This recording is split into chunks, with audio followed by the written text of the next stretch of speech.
Thank you for joining us for the December edition of 3Squares. We are thrilled that you've decided to make time in your day or morning or evening, wherever you happen to be, whenever you've decided to tune in, to join us. This is our December year-end predictions show. And unlike other prediction shows, we will guarantee that all of ours will be 100% accurate until the end of the show. And after that, you're on your own. So thanks again. I'm Charlie Arnott with the Center for Food Integrity and Look East, working to keep the food system trustworthy. Thrilled to be with my co-hosts Susan Schwally and Kevin Ryan once again. Susan?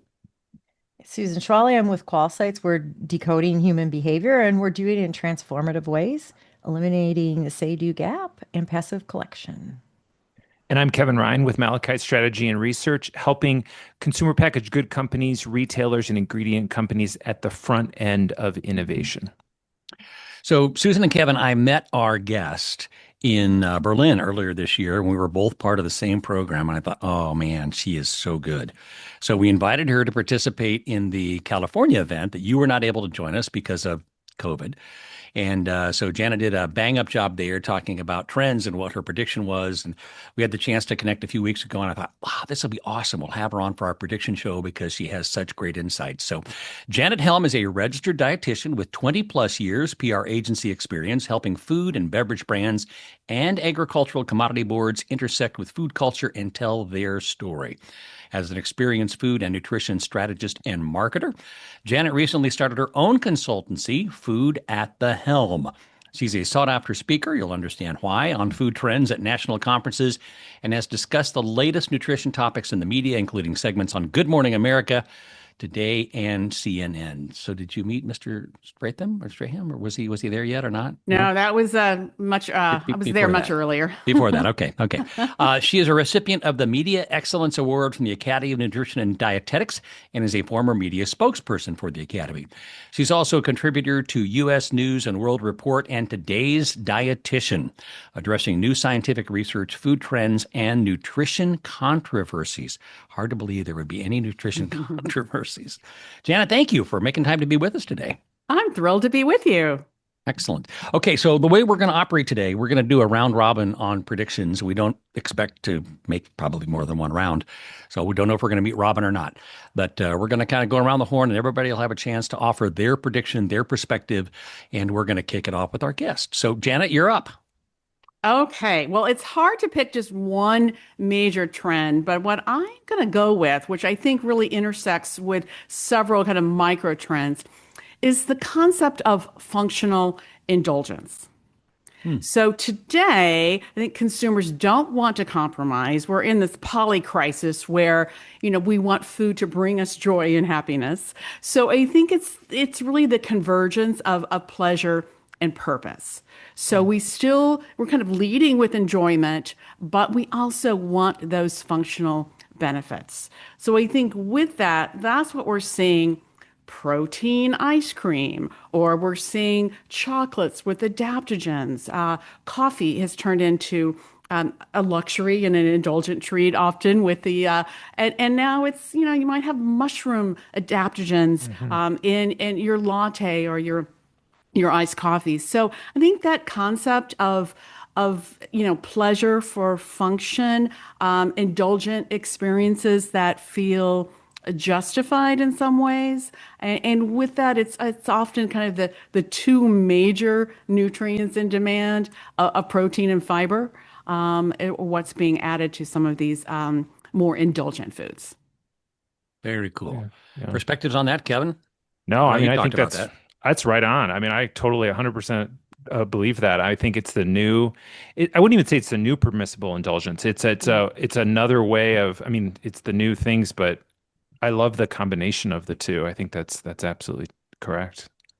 I actually, both of you, your perspective on, this is clearly an additive, like you're adding value to the food. And you still see places where it's that subtraction of something negative. And do you see that upticking? Has it been stable? Like where do you see any of that? Well, I do. And as a dietitian, I like the idea of additive, of positive nutrition rather than, what to avoid. I think some of the functional indulgence foods, beverages. I think sugar reduction is the one thing that's being taken away. So I do think that, and studies show that that's like the number one kind of attribute of wanting to reduce or avoid Right. is sugar. So a lot of these products are reduced sugar or zero sugar. So I think that is probably the one that we're wanting to avoid the most. Yeah. Yeah.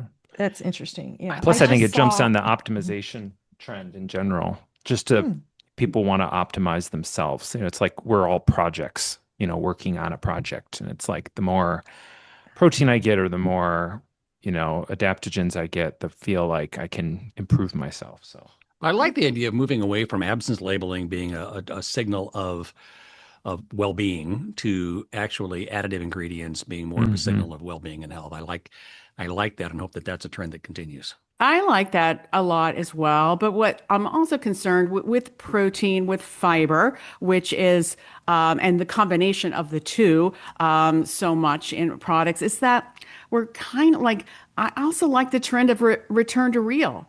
Like, we don't always need to have a fiber fortified soda.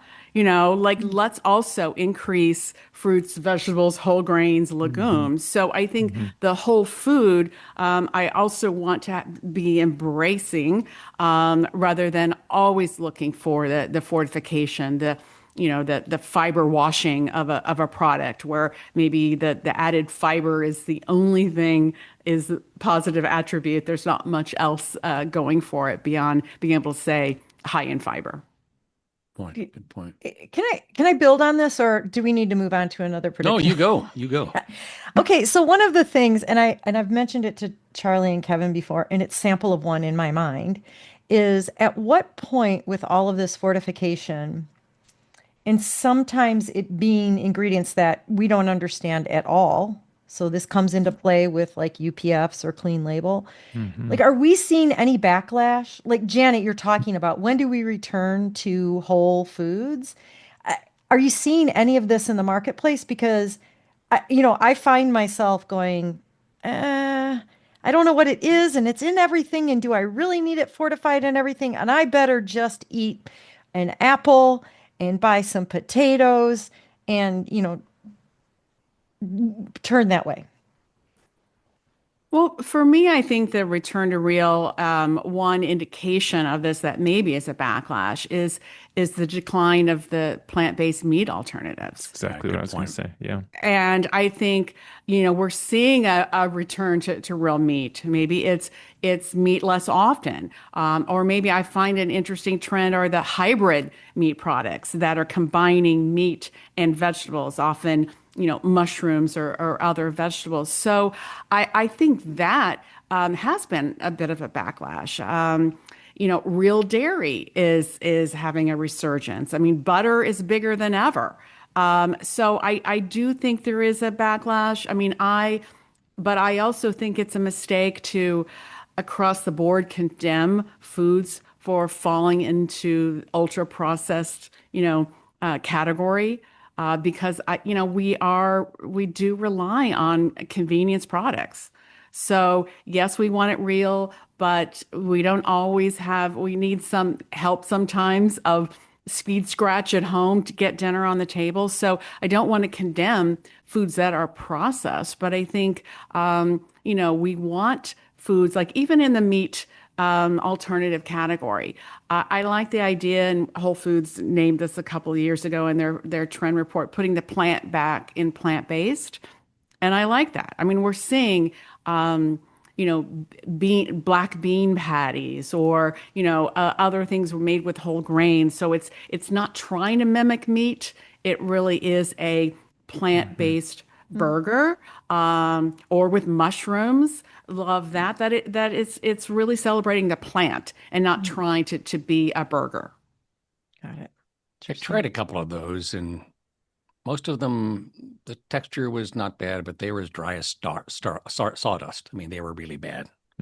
So, just my perspective. And taste, we've got to have it taste good, or no one's going to buy it. No Well, one's gonna buy what I'm a little bit bullish on, I really am liking kelp sea vegetable, seaweed. And I had a really great product that was I love this name, seaweedish meatballs. So Huh. it was with kelp, but it was very moist. But it completely, a plant-based meatball made with seaweed. So I think, that's not as mainstream right now, but I think there's a lot of great potential for sea vegetables. Yeah. I thought you were going to say the other K word. I And that know. was, no, I thought you were going to say kale. And that's Oh, problematic. yeah. Yeah. Yeah. Yeah. That's not good. That's not good. So, Charlie all hates right. kale. I have an aversion. I have an aversion to kale. It's a long story. Kevin, you're up. Oh, it's me. Okay, so mine is, hold on, let me pull it up. I predict that in 2026 that we'll see retailers rebrand AI dynamic pricing as inflation shields to launder the reputation of their new pricing algorithms. Because I feel like right now what we're getting with AI algorithmic pricing and the way that they're doing it is that it's a ripoff. It's a way for them to charge us more. It's a way for them to, because you just saw some backlash against depending on your zip code, how much Instacart would charge you. There was a little expose done and all that kind of stuff. And I think that it's going to continue as you get more and more toward, people e-commerce and people using those. I think to kind of back this up, I think some retailers will kind of try to get in front of it, and we'll start to rebrand it as, we can you can turn on a switch on your smartphone when you're doing e-commerce, buying, and say, I only want to spend so much, or I only want to get so much of this, or it's protecting you. Maybe with only in their private label, maybe it's only within whatever. But I do think that they're going to have to get in front of it. And I think when I think about it, I think inflation and affordability and all that kind of stuff is going to be the angle that they'll probably take. So That's fascinating. That's very, very cool. I'll be curious to see how that plays out. Do you know anybody who's doing that today, Kevin? I mean, I think Walmart's getting awfully close to it. They do offer, some deals and stuff like that, but it's not so much to this level that I'm talking about. But I do see them. I can see them doing it. It fits completely with who they are. I mean, it's what everyone knows. It's like the new way of live better, whatever. Save money, live Save better. more. Yeah, exactly. That is, but with AI. And it's like, oh, we are the one, we're going to be able to find what you want. We're going to use AI to get there. And you're going to have the lowest basket when you walk out the door for everything that you want. You know what I mean? Like in the combination of everything you got. That is going to be a new way of thinking about it. And it really fits with Walmart's hybrid shopping, that they're trying to push the idea of holding onto your phone while you're shopping and how you do that. I can see them doing something like that. So that is my prediction. Ooh, Interesting. I find that Shopping very basket attractive personally. optimization, is that Yeah. ultimately what you're talking about? Yeah, Like through basically, but AI? from a cost savings perspective, because Got it. they have to switch this, because if not, people are just going to think that it's, they're never going to trust these algorithms and they're investing so much in this because it is so much more efficient for them. So I think they're going to need to rebrand it to say that it is a tool for them, a tool for us as a consumer. So That's really interesting. Very interesting. prediction. Okay, Mishwala, you are up. Okay, so I mean,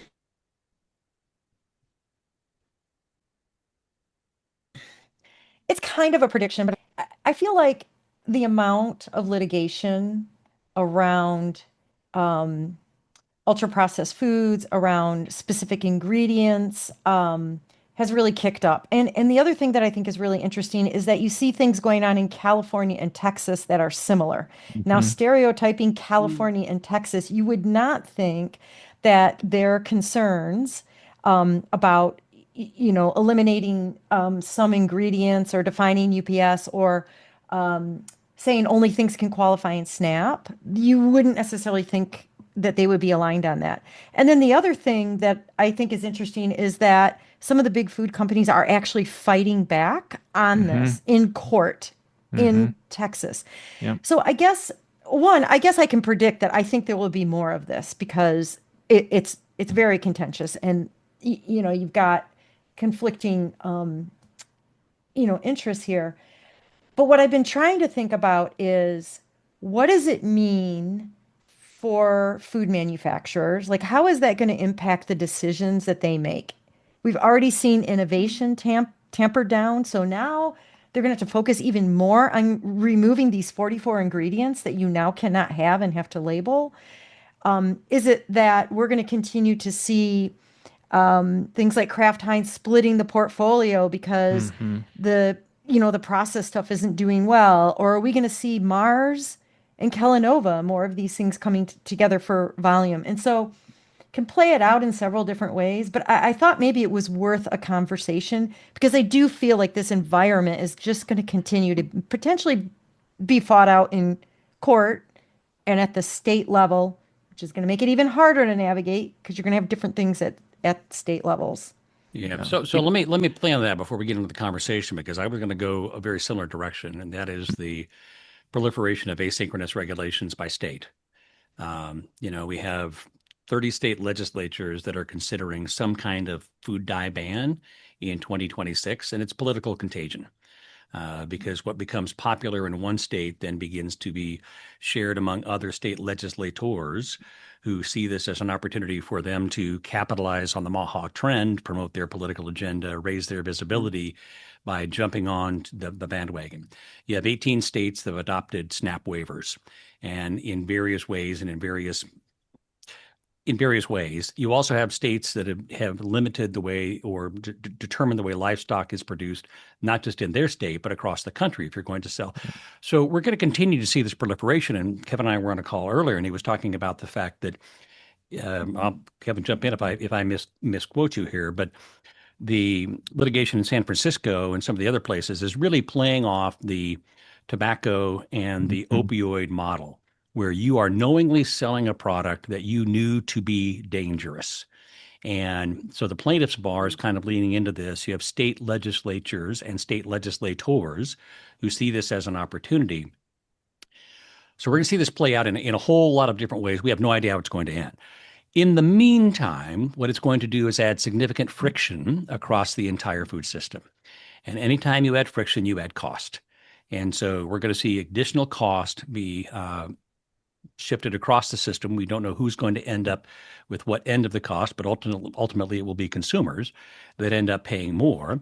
And if we end up with Sacramento becoming the default standard for how food is produced across the country, then that becomes a challenge as well. So we are at the very tip of this iceberg from my perspective, but it's not anything that's going away anytime soon, because we've seen this happen in environmental regulation and other regulations where states decide it's my turn to shine. I'm going to weigh in here because it's politically expedient for me or for my constituents. And you'll see this enormous patchwork of legislation and regulation that's being passed around many things that impact the food system. I can see big CPG though winning this though. And and I know that sounds strange, but I think of GDPR. So when you go to European websites and you have to click on I reject the cookies and all that kind of stuff, who won that?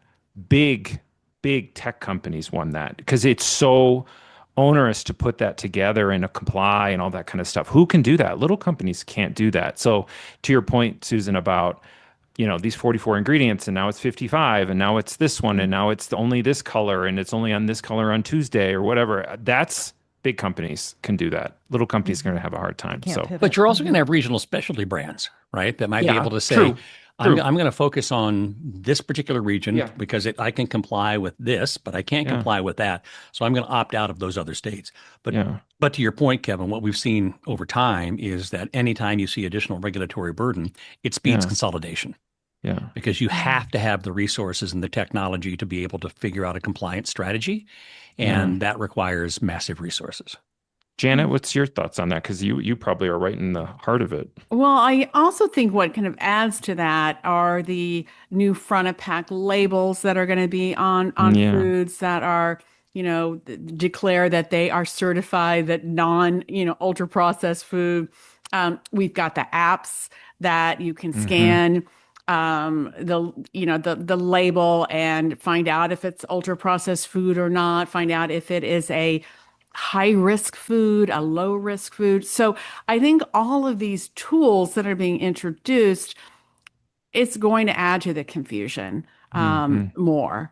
But I think from, kind of the consumer perspective that, viewing that, I'm concerned about that because that is kind of the next step, that consumers, are they going to be looking at the wrong things, as far as making, how to make wise food choices? Interesting. Interesting.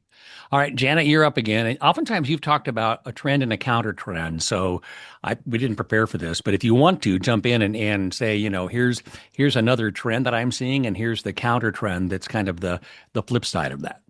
Well, I think it is the idea of plant-based. I mean, plant-based is a macro trend. I mean, I think for health, for the environment, people are interested in increasing the amount of plants that they eat and looking to reduce meat. But we also have meat back on the menu, so people, are returning to meat. And there are some oh my gosh, the meat carnival. Have you heard about that traveling? It Yeah. is like celebrating meat in a big way, live fire cooking. We've got another kind of trend in restaurants. Again, for the experience, people want entertainment with their meal, and it is whole tuna breakdown. So it's like a food and a show. So it is, all that is really celebrating the meat. So both ends of the spectrum, but I'm hoping that we're going to find balance, in 2026, rather than, any one of extreme. Is it bringing joy and balance and moderation back? But a lot of dueling trends. Absolutely. The same thing with fat. I mean, it'll be interesting to see what goes on with the new dietary guidelines that now are expected to be introduced in January, whether are we going to be removing the restrictions on saturated fats. So we've got healthy fats, we've got olive oil that's continuing to trend, but as I talked about earlier, butter is back in a really big way. So those are a bit of dueling trends. Interesting. Okay, Kevin, I think we have time for one more before we go to the quiz. So we will turn it over to you. It's going to be you.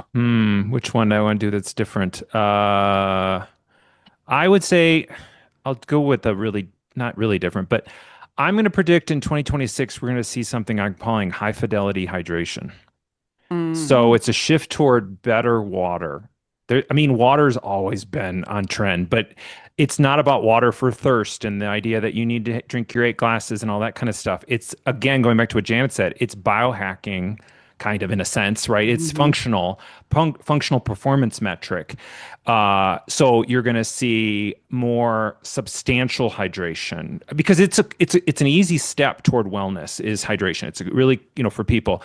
So more around electrolytes, more around juice water hybrids. You're seeing some of those, and also chewable water. I saw that recently. Someone had like gels and stuff like that you can chew your water, which is supposed to enhance your hydration and all that stuff. Believe it or not, I don't, But I do think that we're going to see basically hydration 2.0. I mean, because we had it with everyone walking around with, mega cups. Now it's going to be smart hydration in a different way, more electrolytes, more talking about this biohacking through hydration. So, I totally agree. Totally agree with that one. And I do think hydration drinks from the wellness perspective, I mean, they're the new energy drinks, I think. So I definitely agree. And hydration and social hydration, as people are not wanting to drink alcohol. And it is focused on hydration from not just the sports perspective anymore, Right. Yeah. Really for overall wellness. Yeah. Yeah. Interesting. Yeah, when you board a plane, it's no longer, are you bringing too-me luggage on board? It's the size of your water bottle. Right. Or you can go to restaurants now and they have water sommeliers at some of the high-end Michelin restaurants. Yeah, no, I was at a restaurant with a client and we had a water sommelier. Yeah. So, but I couldn't take a picture because they did not allow cell phones in the restaurant. You had to check your cell phone at the front. Yes. Very nice. I didn't And pay so, for it. I'm just saying I don't usually frequent those. so, Everyone so think that I'm like real bougie here. all I'm right. not. So you got to share a little bit about what was the sommelier recommending or not recommending, and what were the options, and how are they presenting it? Like They this was a nice presented it 70. like This was wine. 1975 water that we No, it pulled wasn't from a it. burning river in Ohio. Yes, Probably that. source. Oh, yes. They talked about the solid, like the types of Total well, suspended solids. yeah, and definitely the the pH, Yeah. where it's from, so the terroir of it and all that. Oh, and love what it paired that. with. Exactly to Janet's point, it was everything that you would have talked about with wine and how this water is going to pair with this meal. Wow. Wow. That's a sensitive amazing. palate. That is a very I sensitive. mean, I did notice the difference. I mean, I'm not a big wine drinker, but I mean, there are some waters, I won't name them on air, that bottled waters that I That's just true. can't. That's true. Oh, I can't deal with. Can't Whereas go other there. ones, I'm like, ooh, that's smooth. It's good. It is. I don't know if I'd pay as much as they were for bottled water, but That's interesting. That's very interesting. Okay, yeah. cool. Well, some great trends, some great concepts, some things to think about in 2026 as we go forward. Now we will turn it over to Quizmaster Kevin. We still don't have a soundtrack or a sound effect to go into the quiz, so we've got to don't. work on that in 26. We'll make that happen. So this theme kind of is about industry secrets. So I'm hoping that you all don't know deep secrets when it comes to these things. So we'll see. So question 1, during World War II, you probably know this, Coca-Cola's German branch was cut off from the secret syrup supply in Atlanta due to trade embargoes. To keep the factories running, they invented Fanta. Oh. What was the primary ingredient in the original Nazi era Fanta? Oh, wow. Okay. So was it A, beet sugar molasses? With cane sugar unavailable, German bottlers turned to the country's abundant sugar beet crops, creating a thick, dark syrup that tasted closer to root beer than it did to orange soda. Was it B, apple fiber and cheese byproducts? The drink was literally made from leftovers of leftovers, specifically apple pumice and whey from cheese. Was it C, synthetic orange extract? German chemists, famous for their advances in synthetics like rubber and fuel, synthesized a citric acid substitute from coal tar that mimicked the taste of citrus. Or was it D, fermented potato mash? Utilizing the same supply chain they had for vodka production, the original Fanta was slightly alcoholic carbonated potato beverage before it was reformulated later for children after the war. I mean, Occam's razor seems like it's A, beet molasses. I'm going to go for that. Okay. Might be too simple. Well, you have really good scenarios of different. They're phenomenal. They're phenomenal. Different- Every month. Yeah. I'm going to go with the potato beverage. Okay. Potatoes. Yep. Susan? Yes. I thought the science-based citrus, but that seems too obvious. I'm team potato. Team I'm potato. team potato. Yeah. Okay, you're all incorrect. It's the apple fiber and cheese byproducts. Oh. So the name, so it literally was leftovers from leftovers. It was really, and it was absolutely reformulated after. But the name came from during a brainstorming session. They were told to use their imagination, which in German is Fantasie. So, and the current orange formula wasn't created until 1955 in Italy. So they had a very different type of drink. I thought you were just going for upcycled. They weren't doing upcycling back then so much. So I didn't think it was kind of their original, but I mean, yeah, it was what you could get. What you could get. What it tasted like. I don't know. I'm It's sure I'm sure horrendous. if you go down a rabbit hole online, I'm sure fiber someone and has cheese. tried. Yeah. Yeah. All right. Number 2, saran wrap is a kitchen staple, but the material, polyvinyl chloride, wasn't designed for leftovers. Dow Chemical accidentally discovered it in 1933. What was its first major military application?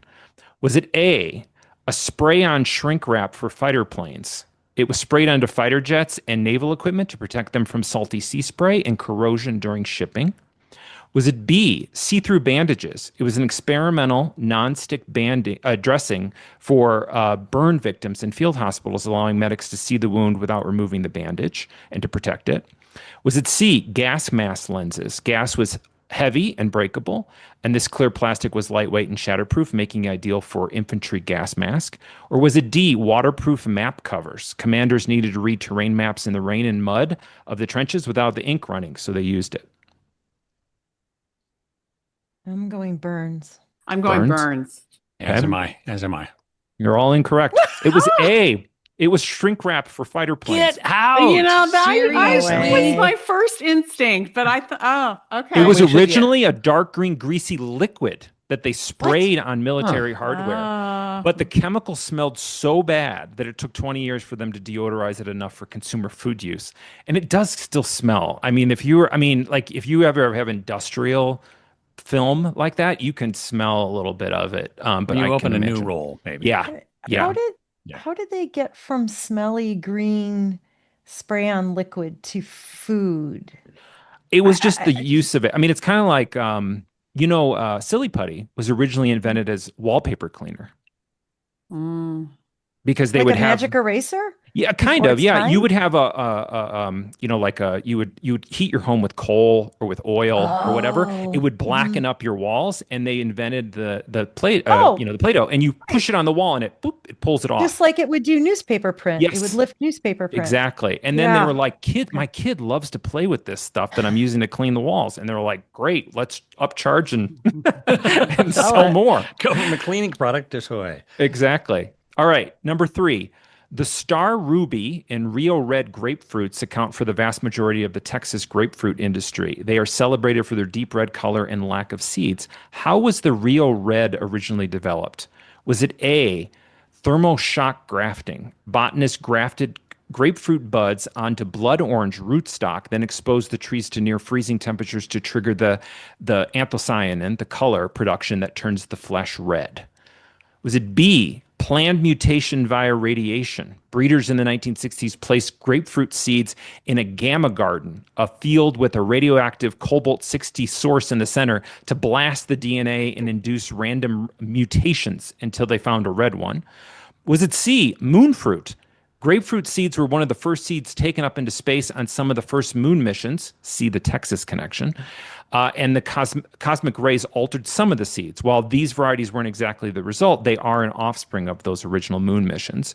Or was it D, the sport clone? It was the single naturally occurring mutated branch found on a Hudson grapefruit tree in 1976. Every Rio Red today is a clone of that one accidental branch.